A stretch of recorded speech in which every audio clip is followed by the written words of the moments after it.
Hello everyone, welcome to B Technical. मेरा नाम है भावेश। एक वैकेंसी आई है इंडियन ऑयल का। ठीक है, ये जूनियर इंजीनियर के लिए वैकेंसी है। ये आपको 12 सितंबर को ही आ चुकी थी, 12 सितंबर 2025 का। और इसका लास्ट डेट 2 दिन बचा है। ये 28 सितंबर को इसका लास्ट डेट है। तो आपके पास सिर्फ 2 दिन बचे हैं। आज 26 तारीख है, कल 27, परसों 28 तारीख को इसका लास्ट डेट है।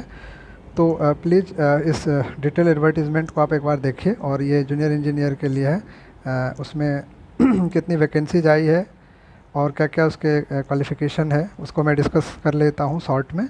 तो आप इसको एक बार ज़रूर देखें। चलिए, यहाँ पे इंडियन ऑयल कॉरपोरेशन IOCL के बारे में बताया गया है। जो पोस्ट है वो है आपका junior engineer oblique officer, junior engineer का। और जो डिसिप्लिन है इसमें वो आपका केमिकल इंजीनियरिंग का है, मैकेनिकल है, इलेक्ट्रिकल है, इंस्ट्रूमेंटेशन है। तो ये 4 डिसिप्लिन का है। इसका जो पे स्केल होगा वो 30,000 से लेके 1,20,000 रुपये तक है। क्वालिफिकेशन इसमें मांगा है 3 years diploma, not less than 65% marks अगर आप जनरल, EWS और OBC कैटेगरी में हैं, और 55% मार्क्स अगर आप SC, ST और PWD कैटेगरी में। ठीक है, as per the respective institute norms obtain by full time regular course from institute, college, university, deemed university duly recognize by the AICTC UGC board. ठीक है, तो आपका डिप्लोमा होना चाहिए 3 साल का। अगर आप जनरल में हैं तो आपको 65% मार्क्स, और अदर देन आपको 50%। ठीक है, जनरल, EWS, OBC के लिए 65%। नेक्स्ट कह रहा है कि अगर आपका डोमेन जो है वो केमिकल का है तो आपका जो एलिजिबल डिसिप्लिन होगा डिप्लोमा सर्टिफिकेट वो होगा केमिकल इंजीनियरिंग, केमिकल टेक्नोलॉजी, फिर फर्टिलाइज़र का, और पेट्रोकेमिकल का, पेट्रोकेमिकल टेक्नोलॉजी मतलब इंजीनियरिंग और टेक्नोलॉजी, और फिर रिफाइनिंग एंड पेट्रोकेमिकल इंजीनियरिंग। अगर आपका मैकेनिकल है तो उसमें मैकेनिकल ही आएगा। इलेक्ट्रिकल में आपका फिर 4 आ जाएगा, electrical and electronics, electrical power system, then electrical engineering, that is industrial control. और अगर आपका इंस्ट्रूमेंटेशन है तो इसमें भी 4 आ जाएगा, instrumentation and electronics, instrumentation control and applied electronics and instrumentation. ठीक है, तो यहाँ पे कुछ नोट्स है इसके बारे में, इसको आप एक बार पढ़ लें कि candidate having qualifying diploma from discipline other than those above are not eligible to apply। ठीक है, candidate having qualifying diploma from a discipline other than those are not applicable. ठीक है, तो उसके अलावा जो है वो अप्लीकेबल नहीं है। However the corporation reservation right to take final decision in considering engineering discipline eligible in case different from those mention above. इस कैटेगरी के अलावा भी अगर कोई मेंशन है तो वो भी एलिजिबल नहीं होगा। Candidate having their diploma in combined, integrated discipline और interdisciplinary subject will not be eligible, ये भी एलिजिबल नहीं है। Applicant should be in position to produce final diploma marksheet 31 October 2025 तक आपके पास अगर है, मतलब वो आपको दिखाना होगा इस डेट से पहले तक, तो ही आप विथ मिनिमम परसेंटेज जो उन्होंने मांग रखा है तो ही आप एलिजिबल हैं इसके लिए। ठीक है, तो ये सब चीज़ें आप पढ़ लेना। यहाँ पे CGPA से रिलेटेड थिंग्स दिया हुआ है कि अगर आपका CGPA उसमें है तो उसको कन्वर्ट करने के, है ना, उस समय आपको वो साक्ष्य देने होंगे, सो दैट कि जो मिनिमम उसका परसेंटेज मांगा है उसको जस्टिफाई हो सके वो। ठीक है, यहाँ पे फ्रैक्शन की बात कर रहा है कि अगर आपका 59.99 आ रहा है तो will be treated as 60%। Okay, तो ये नोट आप ज़रूर पढ़ लें। ये सब नोट्स आप ज़रूर देख लें एक बार। Candidates passing professional qualification such as bachelor of engineering, BE, bachelor of technology, BTech, master of business, MBA, CA, CS, CMA, MCA और PhD shall not be eligible. मतलब हायर एजुकेशन आपका है तो आप एलिजिबल नहीं है। ऐसा नहीं कि आपके पास हायर क्वालिफिकेशन आप भर दें और आप एलिजिबल हो जाएंगे उस पोस्ट के लिए। तो ये क्लियरली यहाँ पे लिख दिया गया है, मेंशन कर दिया है कि ओनली डिप्लोमा जिसके पास है वही एलिजिबल है। ठीक है, however qualification other than professional qualification will not be disqualification. In such case percentage acquired in prescribed qualification diploma engineering in the respective discipline will only be reckoned for deciding eligibility। ठीक है, diploma होनी चाहिए आपको। Other aforesaid list is higher qualification, higher professional qualification mentioned above is only indicative and not exhaustive. वो indicative है.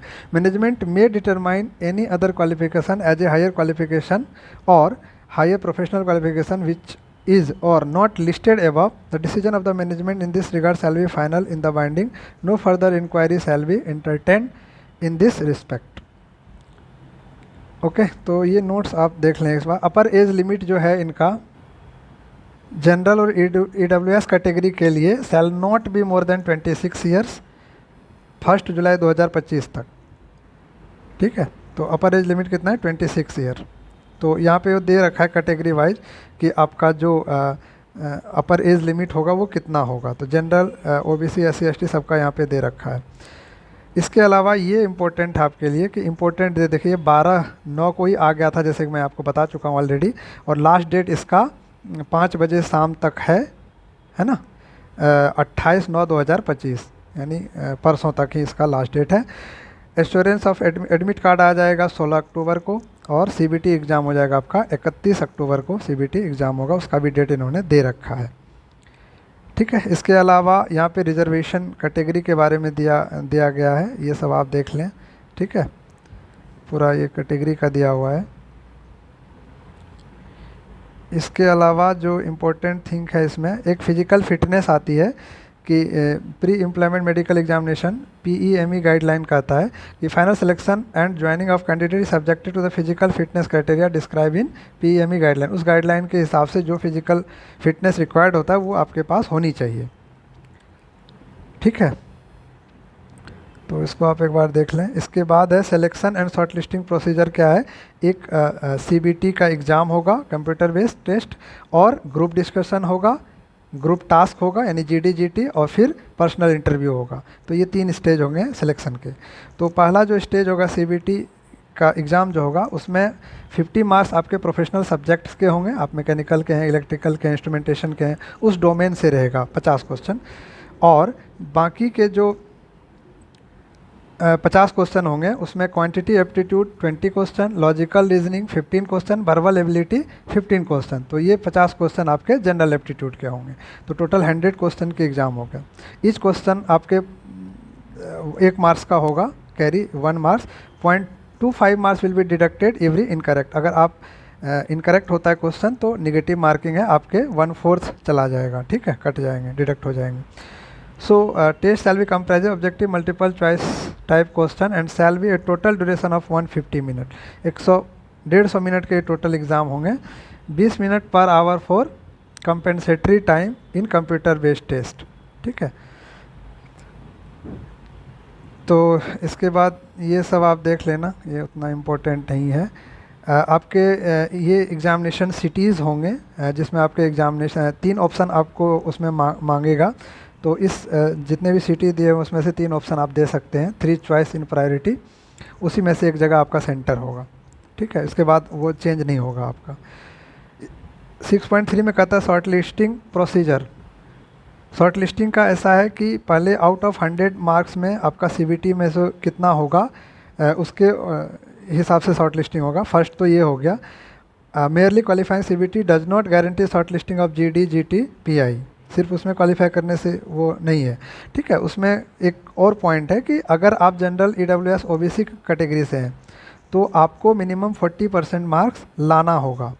ठीक है, जो CBT के सेक्शन A और B है. A में आपका टेक्निकल है मतलब प्रोफेशनल नॉलेज, और B जो है वो आपका जनरल एप्टीट्यूड है. तो जो दोनों में 40% उसमें ही 40% इसमें मिनिमम मार्क्स आपको लाने होंगे, और ओवरऑल आपको 45% मार्क्स लाने होंगे दोनों मिला के. ठीक है, और अगर आप इनके अलावा SC ST कैटेगरी से हैं तो आपको 35% ईच में और ओवरऑल 40% मार्क्स आपको लाने पड़ेंगे. ठीक है, और जो PWBD कैटेगरीज हैं फिजिकली चैलेंज वाले, उनके लिए जो मिनिमम सेक्शनल कट ऑफ है वो 25% है, और दोनों मिला के ओवरऑल जो है वो 30% है. Okay, to qualify in CBT आपको इतने % मार्क्स लाना पड़ेगा, तभी आप कंप्यूटर बेस्ड टेस्ट में पास करेंगे, क्वालिफाई करेंगे. इसके बाद आपके GD और GT और PI होगा. ठीक है, यहाँ पे डॉक्यूमेंट के बारे में दिया गया है. ठीक है, और मेरिट लिस्ट जो आपका बनेगा तो वो आपका बनेगा कि कंप्यूटर बेस्ड टेस्ट में जितने भी मार्क्स लाएंगे उसका 85% वेटेज होगा, ठीक है। और जो जीडी और पीआई होगा, तो जीडी जीटी में 5% और पर्सनल इंटरव्यू में 10%, तो टोटल आपका 100% होगा। उसके बेस्ड पे आपको स्कोर करना होगा, ठीक है। जिसमें ओवरऑल मैंने पहले बता चुका, इस कैटेगरी में अगर आप हैं जनरल, ईडब्ल्यूएस, ओबीसी और एनसीएल, तो आपको 45% स्कोर करना है मिनिमम। और एससी एसटी हैं तो 40%, पीडब्ल्यूबीडी हैं तो 30%, ठीक है। यहाँ पे आपका एप्लीकेशन प्रोसेस दिया हुआ है साथ में, इसमें आप देख लीजिए कि फ़ोटोग्राफ की साइज़ क्या होगी। ऑलरेडी आपने बहुत सारा फॉर्म भर रखा होगा, सिग्नेचर ब्लैक इंक से होनी चाहिए, ये सब आप ज़रूर एक बार देख लें। लेफ्ट थंब वाइट पेपर पे ब्लैक या ब्लू इंक के उसमें होने चाहिए, तो ये सारी चीज़ें आप देख लेना। एप्लीकेंट प्रोसीजर दिया हुआ है, क्या क्या डॉक्यूमेंट रिक्वायर्ड है, किस फॉर्मेट में है, कैसे अप्लाई करना है, वेबसाइट का लिंक दिया हुआ है ना। स्टेप बाय स्टेप सारे प्रोसीजर आपको इसमें दी हुई है, आप इसको एक बार ज़रूर देखें और इसके हिसाब से डॉक्यूमेंट तैयार करके आप before filling the online application you should require this document in a soft copy of your particular pen drive और desktop whatever we. So ये सारे उसी का दिया हुआ है। पेमेंट का यहाँ पे दिया हुआ है कि ऑनलाइन पेमेंट आप कैसे करेंगे, कितने का पेमेंट करना है, वो सब आपको दिया हुआ है। रिपोर्टिंग लेट, आइडेंटिफिकेशन, वेरिफिकेशन, ठीक है, ये सब एग्जामिनेशन सेंटर क्लाउजेज वो सब दिया हुआ है। गाइडलाइन फॉर यूजिंग स्क्राइब अगर चाहिए तो उसके लिए गाइडलाइन दिया हुआ है, ठीक है। जनरल इंस्ट्रक्शन, तो ये सब सारे आप पढ़ लीजिए। मैं स्क्रॉल कर दे रहा हूँ, आप इसको एक बार आराम से पढ़ लीजिए। कहीं कोई कन्फ्यूजन हो तो आप ज़रूर कमेंट करें, सो दैट कि I will help you out. Other relevant information, placement, nature of job, ये तो बाद की बात है, ये सब बाद में आपको काम आएगा। ज्वाइनिंग टाइम, रिम्यूनरेशन कितना देगा, ठीक है। बॉन्ड, सर्विस बॉन्ड होता है वो कितने का है, तो ये सब जब आप क्वालिफाई करेंगे तो उसके बाद का है। आई होप ये वीडियो आपको यूजफुल होगा। तो 2 दिन बचा है, आप ज़रूर इसको फिल करें। Okay, bye bye, take care.